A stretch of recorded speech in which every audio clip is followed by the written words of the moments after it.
Robert Mugabe has friends and enemies. Let's take a look at what fellow politicians have to say about his leadership. From north to south, respected by some, while others are highly critical of Robert Gabriel Mugabe, the freedom fighter. But for the parties which believe in Pan-Africanism, Mugabe is an outstanding leader who made mistakes like any other leader, although some were very costly. One thing that you cannot take away from President Robert Mugabe is the fact that he's played a monumental role not only in the liberation of Zimbabwe, but in the liberation struggle of many countries around the continent and in the SADC region in particular. I know of leaders that he has supported during the time when his government was still doing the right thing, for example, in Zimbabwe. But the fact of the matter is now he's become one of those leaders who want to die in office, which is very unfortunate. He's turned himself into one of those big men of Africa who think that they are more important than their countries and more important than their continents. I think as he gets ready to celebrate another milestone in his personal life, the message from us young people should be clear. It's time for him to go and retire, so that young people in Zimbabwe can then begin the process of rebuilding that country, so that we as young people who are next in line as leaders can also begin to build networks between these countries in the SADC region and take the development of the SADC region forward. ZANU-PF had a strong bond with the PAC during the struggle, and the two parties still share the same views on the land question. The same with APC and AZAPO. But it's the EFF leader's relationship with President Robert Mugabe which raised eyebrows. Julius Malema, as the youth league leader of the ANC, revered the veteran leader. He even paid a visit to Zimbabwe to meet him. And it is this visit that contributed to his radical statements which led to his expulsion from the ANC. The SABC has since reliably learned that when Malema was expelled from the ANC, Mugabe commented that, to quote, "You don't do that to the young energetic leader. You rather channel his energy in the right direction." Never pretend.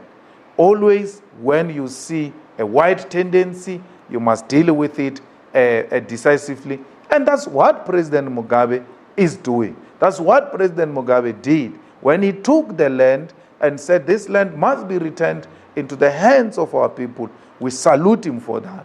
We worship him for that. But we have a problem with him wanting to stay until death.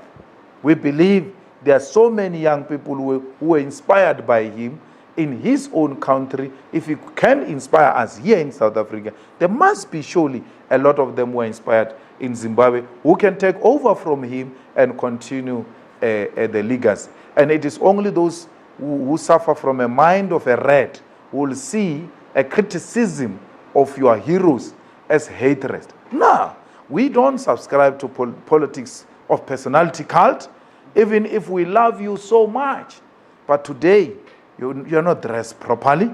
We think you could have put in a red color. You're going to look much better. But it doesn't mean that we don't admire your thinking.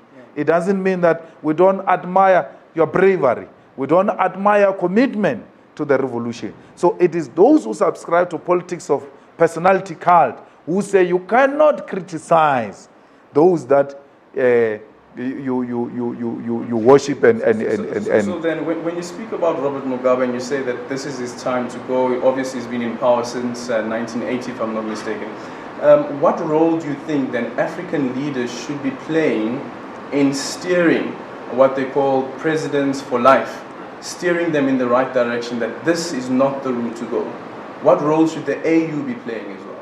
They must tell the President Mbeki made a very persuasive argument in the last AU summit that we as peers must have the ability to tell one another that what you are doing is unacceptable.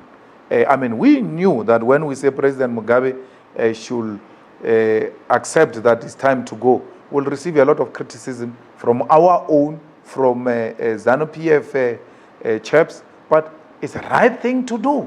There is no any other way of telling the truth. So the AU need courageous leadership which will tell their own peers that this is not right, like they did, like ECOWAS did. So we need more ECOWAS. We need SADC to say to President Mugabe, don't you think it's time to say goodbye? And he must not, after leaving the position, die. No, he must live long to see his legacy continuing and going beyond Zimbabwe into South Africa, into the entire SADC region and the entire continent. Sophie Mukwena, SABC News, Johannesburg.